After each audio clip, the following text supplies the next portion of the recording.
Okay, so Disney's Pixar has put together The Land Before Time, a little bit of The Lion King, and a little bit of Bambi all into the same movie. We get The Good Dinosaur.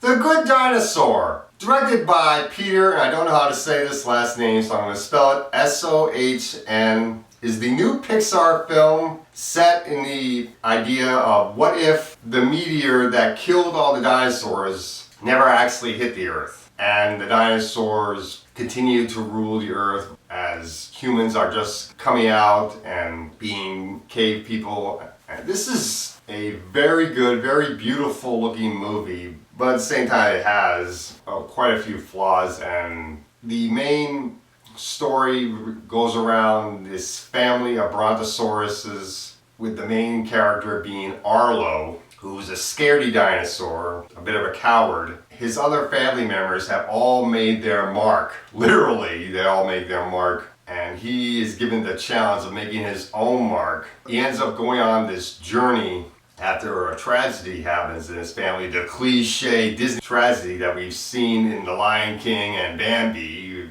If you've seen those two movies, then you know the tragedy I'm talking about. He ends up going on this journey, making friends with a human boy who we call Spot in the movie, and meeting up with all these other friends along the way until he eventually gets back home. And this was a pretty good movie. I did like this movie, but it's not a movie I would want to revisit versus the previous Pixar film that came out back in the summer of this year, Inside Out. That was a much better film. But this one is okay, and it is a good film for kids to see. Arlo's a very good character when he's not being too cowardly. And I did like him. And I did like the friendship he develops with Spot in the movie. They are really great together as well. The other characters in this movie, his father, who he calls Papa, is really good and is voiced by Jeffrey Wright from the Hunger Games films. Frances McDormand voices his mother, and his two siblings are Libby and Buck. I don't know the voice actors, but the other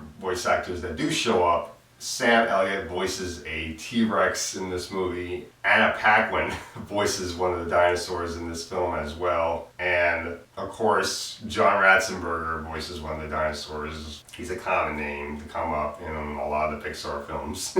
And this was just a very good movie, but it's not a movie I would really want to see over and over again, because even though I really did like this film and it's very beautiful to look at, it's just doesn't feel like that much of a memorable movie. It's not a bad movie, but it's not that much of a movie I would want to see over and over again, unlike Inside Out or even the Peanuts movie, which just came out very recently and it's still in theaters. So I'm gonna give this movie a B. I do think it's worth seeing in the theater though, even though I wouldn't revisit it. And that's all I gotta say for The Good Dinosaur.